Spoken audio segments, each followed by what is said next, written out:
delicious templo. Ako'y kailangan natin siya balikan.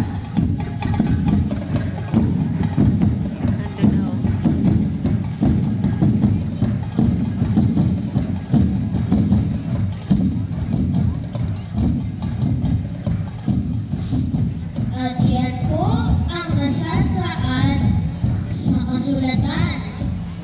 Napakatalino ng batang ito. Ano niya nalaman ng mga bagay niya sa kanyang napakamurang isip? Jesus! Anak!